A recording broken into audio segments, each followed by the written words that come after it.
Hi, everyone, and welcome to How to Help a Friend. My name is Charlotte Smith, and I use she, her pronouns. As a disclaimer, this presentation will discuss topics related to mental health concerns. It's possible this conversation will bring up your own history and experiences. I invite you to take care of yourselves, whatever that looks like. Know that it's okay to pause this video and take some time if you need to. In this presentation, we'll be discussing how stress differs from distress, including the signs and symptoms of distress. We will identify various strategies you can use to take care of your mental health and develop skills to navigate emotionally challenging conversations. We will learn to recognize when more help may be needed and where to go next, including the various resources available to you. While we hope to provide you with tips and resources, this presentation is not wholly comprehensive as we only have a short time together. Before we launch into content, take a moment to think about this question. What are some ways you take care of yourself? It's important to keep in mind that self-care looks different for each of us. If you'd like, take a moment to pause this video and think about what self-care looks like for you. While you take care of yourself, you also help out your friends. It might be something you don't even think about, such as lending them a pen, helping them to study, or listening when they need an ear. Take a moment to think about how you help your friends on a daily basis. Now, think about a time when a friend offered to help you, big or little. How did you feel? We help ourselves and others in times of need in different ways. One time someone may need help is when they are experiencing stress or distress. Stress is a normal part of life and isn't always bad. In fact, it's one of the ways we become motivated to study for an exam or get to early classes on time. It's stress from these experiences that activates us to do the things we need and want to do.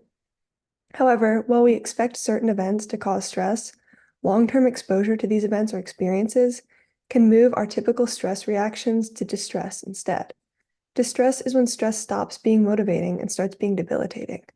When in distress, we feel overwhelmed and miserable and likely need to rely on others for support.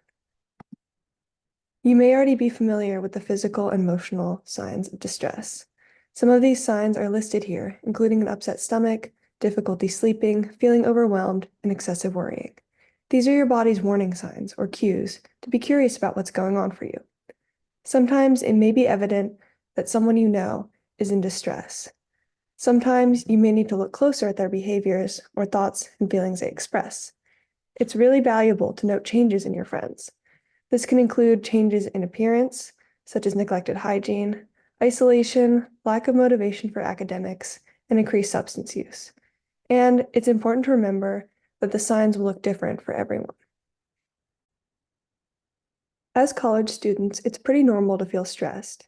In fact, 50% of Cal Poly students reported moderate stress levels in the last 30 days, while about 27% reported high stress levels. Additionally, about 54% of students reported scores indicating loneliness, and anxiety negatively impacted the performance for 37% of students.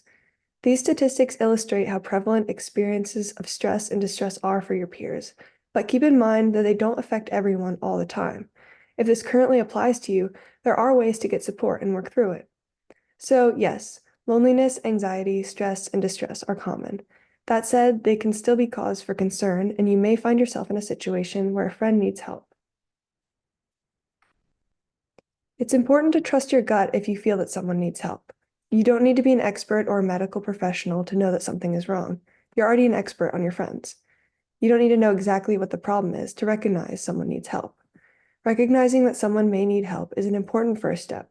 However, we acknowledge that it can be challenging to determine what to do next. In the rest of this presentation, we'll go into detail about the steps that you can take to help a friend. We've already established that your friends help each other in many ways. But did you know that 70% of Cal Poly students answered that they would turn to a friend first when in need? This means that you are likely to be the friend they turn to. These conversations can be emotionally challenging, and it's helpful to be prepared to navigate such conversations. You should also recognize that a friend experiencing distress may not come to you first. Instead, you may be the one reaching out first. In this presentation, we're going to be going over how to navigate starting that conversation. Before we get into the strategies of starting the conversation, let's apply this to what you already know. It's likely that you've had a difficult conversation in the past. Let's take this time to remember a difficult conversation you've had. Maybe you noticed that a friend was making risky choices and you wanted to share with them that you were concerned.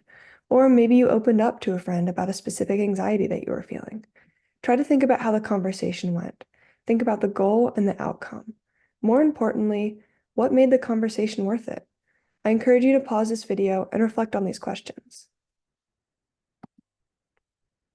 Difficult conversations can be exactly what they sound like, difficult. But what makes them so difficult? On one hand, you might worry that you're being too nosy, that you don't know what to say, or that you'll be giving them an idea. On the other hand, they may worry about being judged or worry what it might mean if you're wrong or right. They might also worry that you're overreacting. Given that these conversations can be difficult for both parties, here are a few tips you can use to start the conversation. A good way to begin is by explaining why you're concerned in the first place. You can start off by using the phrase, "I'm worried about you because." Following this phrase with examples is a good way to elaborate on your concern. Try to keep these examples behavior focused so that they understand that this isn't personal. For example, "I'm worried about you because you've been sleeping through classes, drinking more often, and acting more distant." Through all this, let them know that this comes from a place of compassion for them and for their well-being. After explaining your concern, you might ask them for their perspective. It's important that you listen to what they say and how they understand the situation from their point of view. As much as you want to help, it's important to recognize your limits. If the situation starts to become overwhelming for you, it's okay to step back. Maybe you try again when the person is calmer, or tell them that you'll be ready to talk with them whenever they're ready. Maybe you could go to an RA and ask them for help, or utilize other campus resources. If needed, call 911. One example of how you could respond in a situation that you feel is beyond your limits with a friend is by telling your friend, "I care about you and love you, and I'm worried for you. Let's walk over to counseling together." While this might work as an approach, be aware that things might not go as planned, and that's okay. So you've just learned about how to start the conversation, but just because you feel ready to discuss the matter doesn't mean that your friend will be. They may not want to talk to you for many reasons, including not yet believing that there's a problem, feeling judged or threatened, fearing that talking will make it worse, worrying about the consequences of sharing, or maybe they just don't feel ready at that specific time. And that's okay. But if you notice that they still seem in distress, you should follow up. Try to offer to talk another time or follow up afterwards. You can keep the lines of communication open and let them know that they can reach out to you if they do want to talk. If you think they may be more likely to talk to a professional, you could, for example, connect them with counseling services. However, there is one exception here.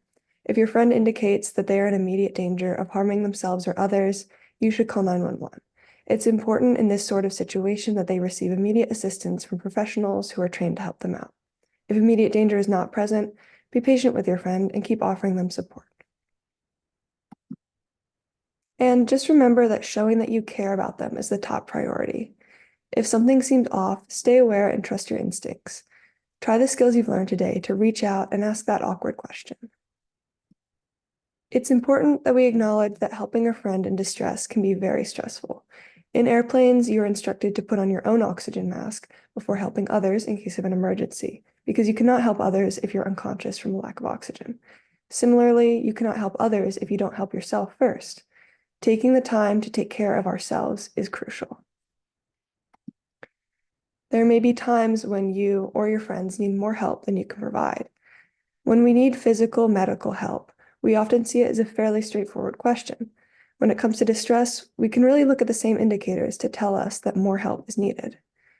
If thoughts, feelings, and behaviors become too intense to handle, last too long, don't get better or worse, interfere with normal functioning or day-to-day behaviors, are associated with other problems such as poor sleep, changes in appetite, lack of concentration, or withdrawal from daily activities, or become dangerous to anyone. This can include high-risk drug or alcohol use, high-risk sex, or other dangerous activities. It's probably time to ask for more help. Remember, asking for help is sensible and courageous. Trust your instincts. If you feel that something is wrong, you're probably right. There are many resources available to you both on and off campus. Here at Cal Poly, Mustangs for Recovery is a supportive community for students in recovery, seeking recovery, or for those affected by the addiction of a friend or family member. Depending on the circumstance, you could also turn to a trusted faculty or staff member. and counseling services can provide free one-on-one or group therapy sessions. Locally, the Central Coast Hotline is a free 24/7 crisis and mental health support resource that you can reach by texting or calling. You can also call County of SLO Behavioral Health in order to get set up with services or treatment. There is also a number of national resources, including the National Crisis Text Line and the National Suicide and Crisis Helpline, both of which offer 24/7 support. In addition, the Trevor Project has crisis resources for LGBTQ teens and young adults. And lastly, as we discussed earlier, don't hesitate to call 911 for help if there's an immediate threat to self or others. I want to wrap up this video by first acknowledging that we touched on some heavy topics today, so I encourage you to check in with yourself and practice self-care as needed. And lastly, we really value your feedback. So please take a moment to scan this QR code and let us know what you think. Thank you so much for your time and have a great rest of your day.